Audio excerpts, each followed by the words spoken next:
Assalamualaikum warahmatullahi wabarakatuh. Selamat datang di channel Berlatih, tempat belajar yang asik, terampil, inovasi, dan kreatif. Kita lanjutkan pembahasan kita. Sekarang kita masuk di Ayo Kita Berlatih 8.2. Perhatikan gambar berikut. Jadi di sini bisa diperhatikan untuk ABCD ini adalah suatu persegi panjang. Untuk soal yang A, tentukan panjang AD dan CD. Jadi di sini untuk yang dicari adalah AD dan CD. Sehingga di sini untuk 8 cm ini ada kesalahan soal, seharusnya 8 berada di BC atau CB. Sehingga di sini untuk AD sama dengan BC, di sini 8. Dan untuk CD sama dengan AB sama dengan 12. Kemudian untuk yang B, tentukan besar sudut ABC dan CDA. Untuk ABC dan CDA, di sini untuk semua sudutnya, sudut A, sudut B, sudut C, dan sudut D, semuanya 90, karena ini adalah sifat dari bangun persegi panjang. Maka di sini untuk ABC di sini 90, dan CDA di sini juga 90. Kemudian untuk yang C, sebutkan sepasang diagonalnya yang sama panjang. Di sini diagonal yang sama panjang adalah AC sama dengan BD. Kemudian yang terakhir, sebutkan ruas garis yang sama dengan AD. Jadi untuk yang sama dengan AD, di sini adalah BC atau CB. Untuk yang berikutnya, sekarang akan kita lanjutkan ke soal nomor 2. Diketahui jajar ginjang KLMN mempunyai sudut K sama dengan 2Y negatif 15 derajat dan sudut M sama dengan 57 negatif Y dalam kurung derajat. Tentukan besar sudut K, sudut L, dan sudut N. Baik, untuk menjawab soal nomor 2 di sini lebih mudah kita menggunakan ilustrasi. Jadi di sini ada sebuah jajar ginjang di mana di sini untuk sudut K dan sudut M di sini besarnya sama sehingga sudut K sama dengan sudut M. Atau di sini untuk sudut N dan sudut L di sini pun juga sama untuk besarnya. Dan di sini untuk sudut K di sini diletakkan dimanapun hasilnya akan selalu sama untuk sudut K sama dengan sudut M. Karena ini merupakan sifat dari jajar ginjang. Maka di sini untuk 2Y negatif 15 sama dengan 57 negatif Y. Untuk negatif Y dipindah ke ruas kiri menjadi positif, negatif 15 dipindah ke ruas kanan menjadi positif. 2Y positif Y hasilnya 3Y, 57 negatif 15 hasilnya 72. Sehingga untuk Y 72 dibagi 3 hasilnya 24. Maka setelah kita temukan Y untuk besar sudut K sama dengan 2Y negatif 15. Untuk Y kita ganti dengan 24. 24 dikali 2, 48, negatif 15, hasilnya 33. Kemudian untuk yang berikutnya untuk sudut L. Jadi di sini untuk sudut L yang akan kita cari apabila kita jumlahkan dengan sudut K hasilnya 180. Sehingga sudut K kita ganti dengan 33. Positif sudut L sama dengan 180. Maka untuk sudut L sama dengan 180 negatif 33 hasilnya 147. Dan untuk yang terakhir untuk sudut N di sini juga sama. Ini tadi sudah kita bahas, sudut N sama dengan sudut L. Sehingga untuk sudut N sama dengan 147. Untuk yang berikutnya sekarang akan kita lanjutkan ke soal nomor 3. Perhatikan gambar trapesium di bawah. Tentukan besar sudut P. Jadi untuk besar sudut P di sini adalah sifat dari sebuah trapesium sama kaki. Jadi untuk sudut P apabila dijumlah dengan sudut S hasilnya adalah 180 derajat. Maka untuk sudut P tetap, sudut S kita ganti 48. 48 dipindah ke ruas kanan, di sini menjadi negatif. Maka 180 negatif 48 hasilnya 132. Kemudian untuk yang berikutnya tentukan jumlah sudut PQRS. Jadi di sini untuk jumlah sudut PQRS, maka untuk sifat dari trapesium yang berbentuk seperti ini untuk P positif S. Jadi untuk sudut P positif sudut S apabila dijumlah hasilnya 180 dan untuk sudut H positif sudut R Di sini pun juga sama, apabila dijumlah hasilnya 180. Sehingga di sini S positif P 180, H positif R 180, maka apabila dijumlah semua hasilnya 360. Kemudian untuk yang C, berapakah ukuran jumlah dua sisi yang sejajar? Jadi untuk dua sisi yang sejajar, di sini ada 3, kemudian untuk TU di sini sama dengan PG, di sini ada 12, sehingga 3 positif 12, positif 2, 3 positif 12, positif 2, kemudian masih dipositifkan dengan 12. Maka apabila dijumlah hasilnya 29. Kemudian untuk yang berikutnya, sekarang akan kita lanjutkan ke soal nomor 4. Perhatikan gambar belah ketupat berikut. Jika AD sama dengan 2X positif 5, jadi di sini untuk AD 2X positif 5, BC sama dengan X positif 7, BC sama dengan X positif 7, dan sudut BCD sama dengan 60. BCD di sini 60.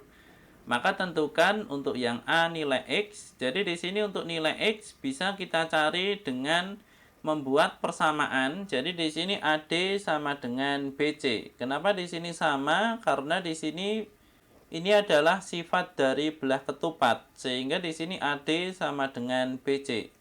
Jadi untuk belah ketupat, ini untuk keempat sisinya semua sama. Maka di sini untuk AD sama dengan BC, AD 2X positif 5, BC X positif 7. X dipindah ke ruas kiri menjadi negatif X, 5 ke ruas kanan menjadi negatif 5, 2X negatif X, hasilnya adalah X, 7 negatif 5, hasilnya 2. Kemudian untuk yang B, panjang sisi AD. Untuk sisi AD di sini adalah 2X positif 5. Untuk X kita ganti dengan 2, sehingga 2 dikali 2 hasilnya 4. 4 positif 5 hasilnya 9. Dan untuk yang C, besar sudut BAD, BAD dan ABC. Jadi untuk besar sudut BAD ini sama dengan besar sudut BCD, sehingga hasilnya 60 derajat.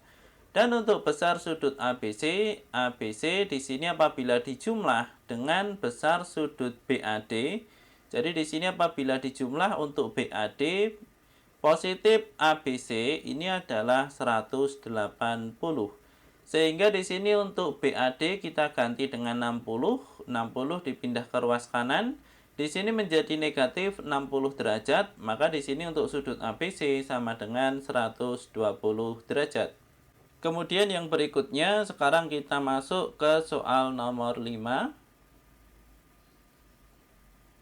Perhatikan gambar layang-layang berikut. Perhatikan gambar layang-layang KLMN. Jadi di sini KLMN.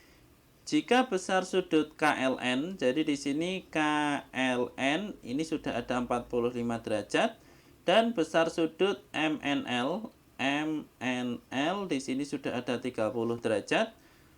Tentukan untuk soal yang A, di sini adalah besar sudut MLN. Jadi di sini untuk besar sudut MLN ini sama dengan besar sudut KLN, sehingga di sini adalah sama-sama 45. Di sini sama-sama 45. Dan untuk yang B, besar sudut KNL, jadi di sini KNL, di sini pun juga sama. Untuk besar sudut KNL ini sama dengan besar sudut MNL, sehingga sama-sama 30, di sini juga 30. Kemudian untuk berikutnya besar sudut LKM yang ditanyakan sebelah sini. Maka di sini kita bisa menggunakan sifat dari segitiga. Jadi jumlah sudutnya 180, sehingga di sini 180 dikurangi dengan 90, karena di sini siku-siku, dikurangi dengan KLN, dikurangi dengan 45. Maka 180 negatif 90 negatif 45, hasilnya adalah 45 derajat. Sehingga di sini juga 45. Dan untuk yang berikutnya besar sudut KML, jadi di sini KML di sini juga sama.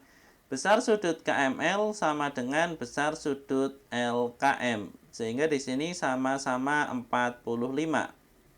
Kemudian yang berikutnya besar sudut NKM. Jadi di sini NKM. Maka di sebelah sini untuk pekerjaan kita akan kita hapus terlebih dahulu. Maka di sini kita juga menggunakan sifat dari segitiga jumlah sudutnya 180. Maka 180 dikurangi dengan 90.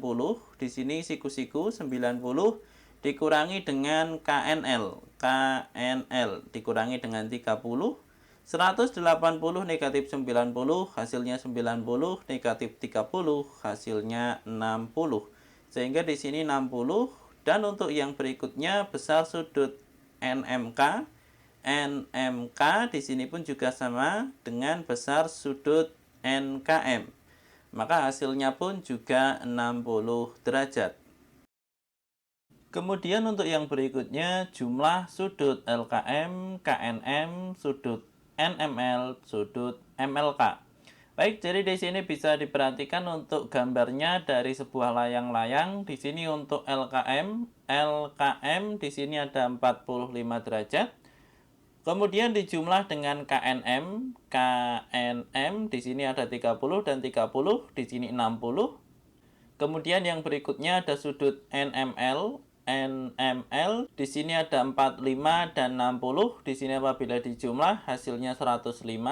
Dan untuk yang terakhir ada MLK, MLK. Jadi di sini ada 45 tambah 45 hasilnya 90. Jadi di sini yang perlu diketahui di sini ada yang berbeda. Jadi di sini untuk KNM, KNM di sini untuk kedua sudutnya dijumlahkan. Kemudian untuk NML, NML di sini keduanya juga dijumlahkan. Kemudian yang berikutnya untuk MLK, MLK di sini kedua sudutnya dijumlahkan. Namun untuk yang pertama di sini adalah LKM bukan LKN sehingga di sini yang dipakai hanya 45.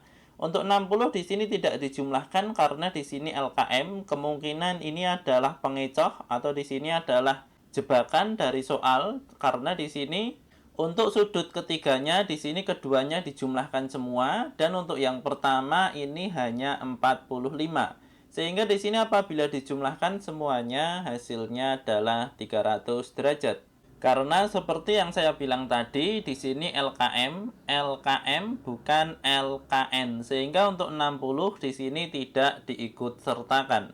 Untuk yang berikutnya sekarang akan kita lanjutkan ke soal nomor 6.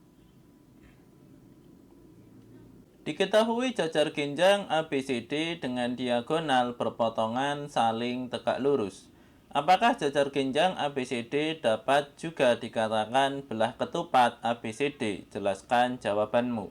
Baik, jadi di sini untuk mempermudah kita buat sketsanya. Jadi di sini untuk jajar genjang dengan di sini untuk diagonalnya saling berpotongan tegak lurus, artinya semuanya di sini membentuk sudut 90 derajat.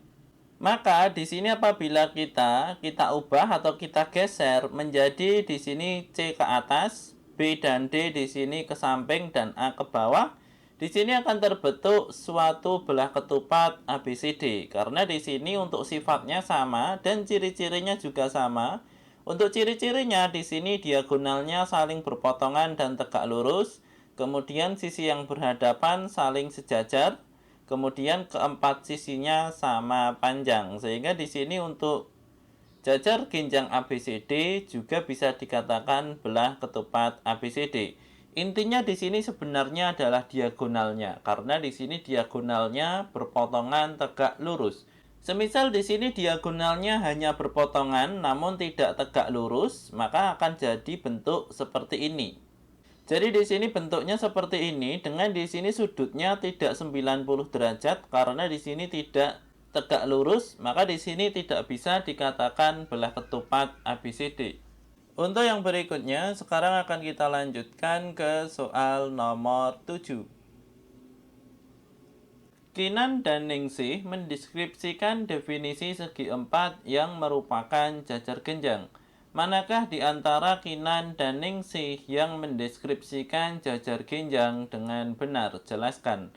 Untuk Kinan, di sini segi empat dikatakan jajar genjang jika sepasang sisi yang berhadapan sama panjang dan sepasang sisi yang berhadapan dengan yang lain sejajar.